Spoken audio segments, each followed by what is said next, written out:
आपण दिलेल्या आव्हानाला मदत केली असेल तर हा व्हिडिओ आपल्यासाठी आणि या व्हिडिओच्या माध्यमातून प्रथमतः आपले मनापासून आभार। विषय आहे आपल्या शफीक भाई सय्यद यांना रक्ताच्या उलट्या झाल्यानंतर हॉस्पिटलमध्ये ॲडमिट करण्यात आलं आणि त्या ॲडमिट केल्यानंतर त्यांना उपचारासाठी लागणारा खर्च हा आपल्या मेडिक्लेम पॉलिसीमधून मिळतो, परंतु ती मेडिक्लेम पॉलिसी काही क्युरीमुळं अजूनपर्यंत अप्रूव्हल झालेली नाही। आज 18 जुलै 2024 अजूनपर्यंत दुपारपर्यंत त्या पॉलिसी अप्रूव्हल झाली नाही, परंतु आपण केलेल्या मदतीमुळं त्यांचे उपचार अजूनपर्यंत चालू आहेत आणि आपल्या मदतीचा ओघ असाच चालू राहू द्या।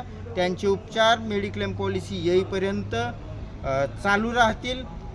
आज यशोधरा हॉस्पिटलमध्ये येऊन मी स्वतः लालाभाई, अशोक धोंगडे साहेब, चितोळे साहेब, पाचरणे साहेब, शेंडके साहेब आणि कुदळे साहेब आम्ही सर्वांनी येऊन या सगळ्या गोष्टीचा आढावा घेतला आहे। आपल्याला मेडिक्लेम पॉलिसी मंजूर करण्यासाठी, त्याच्यामध्ये येणाऱ्या क्युरी दूर करण्यासाठी आपले नाशिक जिल्ह्यातले माननीय गणेशजी कापडणीस साहेब हे सहकार्य करत आहेत। तसेच सोलापूर जिल्ह्यातले आपले सरवडे साहेब म्हणून आहेत, ते सुद्धा या क्लेम पास करण्यासाठी, क्युरी काढण्यासाठी मदत करत आहेत। त्या सर्वांचे धन्यवाद।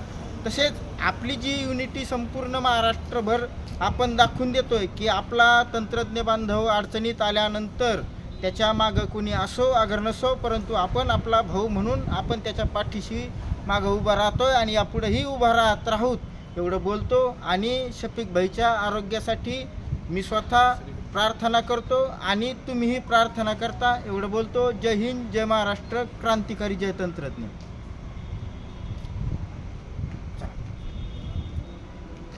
चला